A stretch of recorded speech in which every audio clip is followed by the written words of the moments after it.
Nabi dan para sahabat belajar la ilaha illallah, baru setelah 13 tahun di Madinah muncul ayat-ayat syariat. Syariat umroh, syariat haji, syariat puasa, syariat tilawah, syariat hijab. Sehingga ketika ayat hijab turun, perempuan-perempuan yang sudah belajar la ilaha illallah selama beberapa tahun tidak lagi sulit untuk menerapkannya.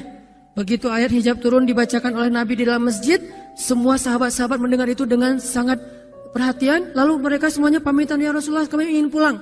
Ngapain pulang? Mau ngasih tahu ke istri-istri kami supaya berhijab. Emang kamu punya istri? Oh ya enggak. Ada yang jomblo berharap punya istri, terus ngasih tahu ke siapa yang jomblo-jomblo?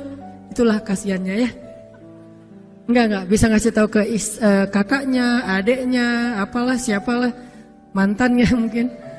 Pulang ngasih tahu ke istri-istri mereka, saudari-saudari mereka, putri-putri mereka, dan perempuan yang mendengar ayat ini dibacakan langsung menutup kepala mereka dengan benda apapun yang ada di tangannya. Mau jemuran, mau baskom, mau apa. Pokoknya pegang apa, tutup langsung. Hijab. Kenapa?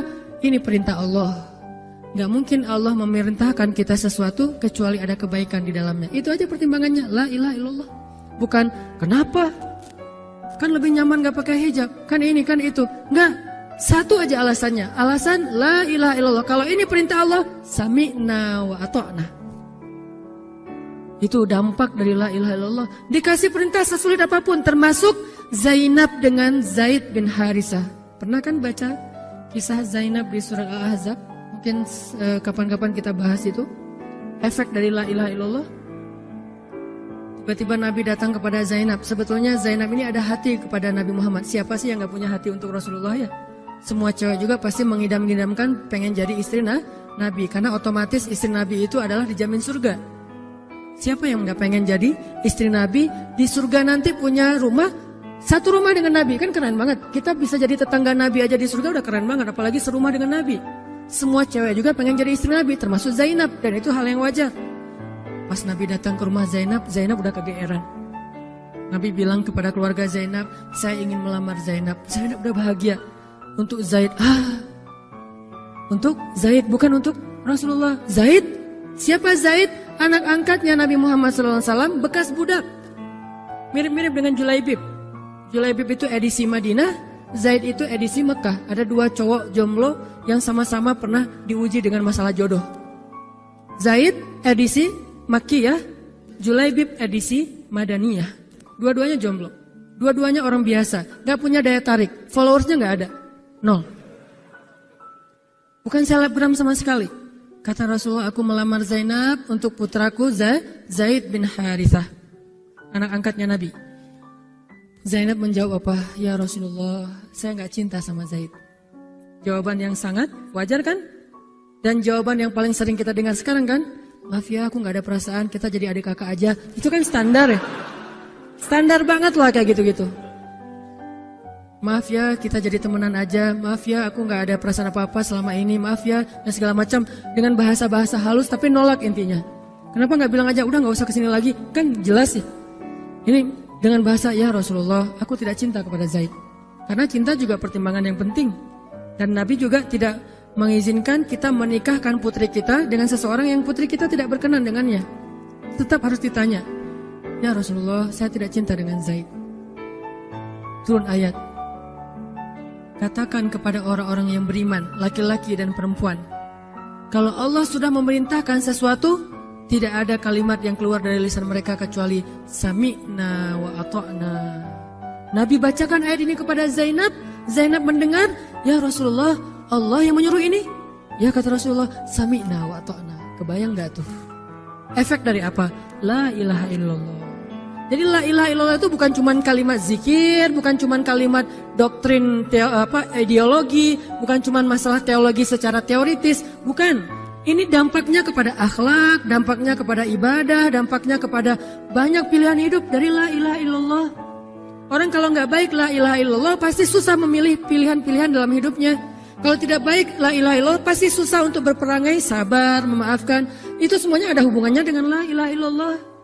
Sama kayak Abu Bakar, ketika dia sakit hati kepada orang yang memfitnah anaknya, dia cari tahu siapa orang yang pertama menyebar hoax tentang Aisyah. Ketahuan, dilaporin, diperkarakan sama Abu Bakar. Tiba-tiba turun ayat dari Allah. Janganlah orang yang memiliki kelebihan harta di antara kalian bersumpah untuk tidak lagi membantu saudaranya gara-gara sakit hati. Hendaklah dia berlapang dada dan memaafkan. Itu perintah Allah. Berlapang dada dan memaafkan.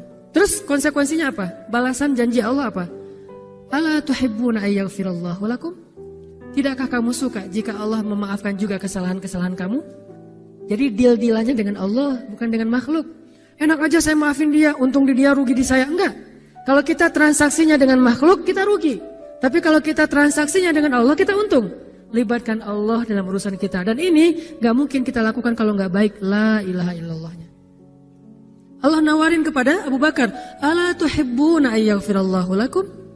Tadinya Abu Bakar kesel banget sama tuh cowok. Terus turun ayat ini. Wal ya'fu wal yasfahu. Hendaklah dia memaafkan dan berlapang dada. Abu Bakar berat. Tiba-tiba Allah katakan. Ala tuhibbuna ayyaghfirallahu lakum? Bala ya Rob, kata Abu Bakar, tentu ya Allah kalau gitu saya akan maafkan demi supaya Allah memaafkan kesalahan saya. La ilaha illallah. Zainab, sami'na wa ata'na. Ya udah saya terima Zaid ya Rasulullah. Alhamdulillah. Datang Nabi ke Zaid, Zaid mau nggak nikah sama Zainab? Sebetulnya mau banget, tapi nggak pede. Zaid takut Zainab nanti jadi terpaksa menikah dengan Zaid, jadi nggak nyaman. Zaid juga nggak mau menyulitkan Zainab. Ya Rasulullah, saya nggak pantas untuk Zainab. Kata Zaid. Dibacakan lagi ayat ini, ya Zaid ini perintah Allah. Oh gitu ya Rasulullah, sami'na wa ata'na. Buat Zaid sih gampang lah ya. Udah ada legalisasi ini dari Allah. Kalau gitu, ini bukan saya ya Rasulullah yang mau ya, Allah kan yang nyuruh. Ya saya mah nggak mau maksa gitu ya. Tapi kalau Allah yang nyuruh, ya udah apalagi saya nggak punya pilihan dong gitu. Padahal Zainab siapa sih yang nggak mau cowok sama Zainab? Nikahlah Zainab dengan Zaid dan yang menjadi semacam khutbah nikahnya adalah Rasulullah Sallallahu Alaihi Wasallam. Kebayang nggak Zainab tuh punya hati ke Rasul, tapi Rasul yang mengkhutbahi nikah Zainab dengan orang yang Zainab nggak cintai. Kebayang nggak perasaan Zainab tuh? Ketika akad nikah, Nabi jadi saksi. Saya terima kata Zaid nikahnya Zainab binti Jahsy dan segala macam. Zainab kebayang nggak ada Nabi di situ? Lalu setelah selesai akad nikah ditanya kepada Nabi, sah ya Rasulullah? Sah. Dan Nabi juga nggak mau mempersulit, nggak sah. Kenapa? Harusnya sama saya. Enggak. Nabi orangnya fair. Nabi orangnya bijaksana. Orangnya dewasa. Enggak kayak kita. Kita tuh bahaya banget jadi saksi kalau jadi mantan. Pasti enggak sah. Dan Nabi enggak gitu. Sah langsung di kali pertama. Kebayang Nabi memberi nasihat kepada Zainab. Nasihat kepada Zaid. Zainab, aduh kenapa bukan Nabi, kenapa Zaid. Tapi apa?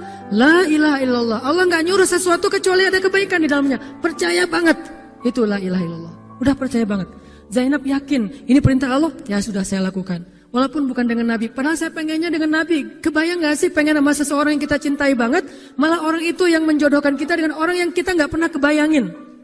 Amit-amit. Jangan dia ya Allah, jangan dia, dia. Kan berat tuh. Yang saya sering cerita, jangan saya. Pokoknya jangan Hanan. Hanan. Kenapa kok begitu? Karena dia bilang jangan saya bilang yang dia ya Allah. Akhirnya kita adu-aduan doa. Ya Ustadz, masa dilawan ya? Doanya lebih panjang, lebih sujudnya apa segala macam. Akhirnya jadi. Gak kebayang tuh buat Zainab. Kalau Zaid sih mungkin kebayang lah ya. Gimana happy-nya Zaid menikah dengan seorang cewek yang semua orang Mekah pengen nikahin dia. Tapi kalau Zainab, itu hari-hari yang sangat berat. Malam pertama gak kebayang buat Zainab. Zaid. Begitu Zaid datang, Assalamualaikum Zainab. Gimana tuh? Ini kalau kita lihat dari angle manusia ya, karena Zainab juga manusia. Tapi semua emosional subjektif manusia redam dengan iman la ilaha illallah. Harapannya cuma satu, pasti ada kebaikan di sini. Pasti ada kebaikan di sini. Walaupun nggak kebayang kebaikannya apa, pokoknya ada aja. La ilaha illallah. Nikah Zainab sama Zaid. Cekcok selama 1 tahun, nggak pernah akur. Pulang kerja rame, berangkat kerja rame, pagi rame, sore rame. Gak cocok aja tuh Zainab sama Zaid. Berkali-kali datang berdua sama ke Rasulullah. Ya Rasulullah nasihati kami. Udah dinasihati pulang rame lagi. Di mobil aja berdua rame, macet apa segala. Ya udah nikmati aja rame gara-gara macet. Terus aja kayak gitu. Pokoknya selama 1 tahun mereka sering percekcokan rumah tangga. Jadi kalau kita ngelihat ada keluarga yang mungkin baru menikah kemudian bercerai, jangan menjudge mereka. Karena menikah itu ibadah, perintah Allah. Itu lebih baik daripada tidak menikah tetapi sudah melakukan banyak perbuatan dosa. Walaupun akhirnya nauzubillah ada hal-hal di luar dugaan, maka la'allahu khair, mudah-mudahan ada kebaikan. Mereka berani menikah muda aja, kita harus acungkan jempol. Mereka berani menikah muda aja, kita harus respect. Kan saya sering bilang no judgment, respect to other kan. Berani mengambil keputusan menikah muda, baru berhijrah udah langsung menikah. Itu bukti dari iman. Kenapa kita menjudge seolah-olah kita lebih baik dari dia? Emangnya kita berani melakukan hal yang mereka lakukan? Gak berani buktinya. Berarti dia lebih baik daripada kita. Walaupun kesudahannya, kalau mereka bercerai setelah menikah baru beberapa lama, ada yang lebih soleh dari mereka juga bercerai baru setahun menikah. Zainab dengan Zaid, dua-duanya dijamin surga. Dua-duanya dijamin surga. Pernikahan mereka cuma bertahan setahun. Setahun kemudian, Zaid datang kepada Rasulullah. Zaid bilang, ya Rasulullah, kayaknya udah gak bisa dipertahankan hubungan saya dengan Zainab. Zaid, sabar. Rasul ketika Zaid mau datang sebetulnya udah dapat bocoran dari Allah. Allah udah ngejapri Rasulullah dalam bentuk ilham. Japrian Allah kan ilham ya. Japrian kita kan WA, itu juga habis kuota gak kebaca-baca. Kalau japrian Allah ke Rasul ilham. Ilhamnya apa? Kalau nanti Zaid datang, nanti baca di surat Al-Ahzab. Kalau nanti Zaid datang kepadamu meminta nasihat tentang Zainab, bilang kepada Zaid, ceraikan istrimu. Kalau udah diceraikan, nanti kamu nikahi Zainab. Ini perintahnya juga berat buat Nabi nih. Kebayang gak sih anak angkat kesayangan Nabi yang selama ini baik banget sama Nabi, tiba-tiba dia punya masalah dengan istrinya, disuruh cerain dengan niat kalau udah cerai nanti dia yang nikahin. Kan gak kebayang tuh buat Nabi. Ditambah lagi Nabi itu orangnya ra'fah banget, sangat gak enakan. Kita aja gak tega kayak gitu. Emang ada yang tega kayak gitu? Gak tega kan? Zainab mantan kita sih. Sekarang cowok itu datang ke kita, suaminya Zainab. Ustadz, gimana nih Zainab? Perlu saya pertahankan? Emang kalian dari awal udah gak cocok, cerai aja deh. Kenapa? Bentar lagi gue mau nikahin Zainab. Gak kebayang kan? Kok Ustadz ngomong kayak gitu? Dapat ilham. Berat kan? Nabi itu kayak gitu loh, kondisi emosional beliau yang zulzilu, terguncang. Gimana nih caranya? Saya nggak enak banget, nggak tega banget sama Zaid. Kebayang wajah Zaid polos gitu. Ya Rasul gimana nih? Aduh, mau dibilangin ceraikan aja nggak tega. Mau dibilang pertahan tapi Nabi bilang suruh cerai, Allah suruh ceraikan. Akhirnya Nabi memilih emosionalnya, bukan perintah Allah. Wahai Zaid, tahan istrimu, jangan ceraikan. Padahal kata Allah suruh ceraikan. Lihat beratnya Nabi waktu itu. Akhirnya Zaid pulang, gitu ya Rasul. Ya, pulanglah Zaid. Nabi gak enak banget sama Allah. Terus akhirnya Zaid sampai ke rumah. Namanya Allah yang nyuruh kan gak bisa dirubah ya. Kun fayakun. Cerai juga tuh, walaupun Nabi bilang suruh bertahan. Allah marah kepada Nabi. Kata Allah, kamu merasa gak enak kepada manusia, tapi kamu merasa enak kepada saya. Diadu oleh Allah tuh coba, emosional. Nabi langsung sujud, ya Allah ampuni saya benar-benar, saya tahu saya gak enak sama Allah, tapi juga saya gak tega sama Zaid. Kebayang gak sih ya Allah wajah Zaid yang polos kayak gitu, disuruh cerain terus saya nikahin istrinya. Gimana perasaan Zaid? Wahai Muhammad, kamu merasa gak enak kepada manusia, tapi enak kepada saya Muhammad. Astagfirullah ya Allah, minta ampun Nabi semalaman. Ini benar-benar gak kebayang sama Nabi. Tapi Allah pengertian lah, tahu Allah, Nabi itu bukan mau gak taat sama Allah, cuma emang gak tega banget sama Zaid. Akhirnya Allah ngambil keputusan sendiri, Zaid cerai dengan Zainab. Setelah selesai masa iddah Zainab, Allah katakan, Muhammad sekarang datang kepada Zainab, lamar Zainab. Dengan berat hati Nabi, tok pelan gitu, berharap gak dibukain pintu. Langsung udah ditunggu ternyata sama Zainab. Eng gitu, bukain pintu. Pas Nabi datang, Assalamualaikum, Waalaikumsalam gitu. Zainab udah punya firasat. Nabi mengatakan, Zainab, ada perintah dari Allah. Apa ya Rasulullah? Sami'na wa ata'na. Belum juga dikasih tahu. Sami'na.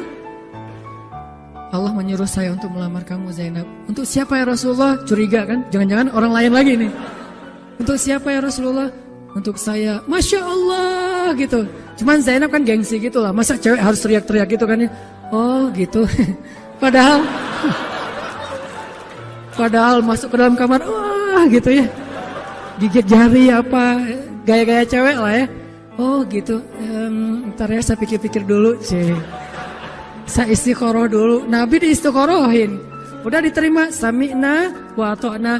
Dan inilah khair, kebaikan yang diharapkan oleh Zainab. walaupun gak pernah terbayang, gak mungkin dong Zainab berpikir akan cerai setelah setahun kan? Tapi dia hanya yakin Allah itu gak mungkin nyuruh sesuatu yang gak ada kebaikannya buat kita, gak mungkin, mustahil, karena Allah gak pernah zalim kepada hambanya.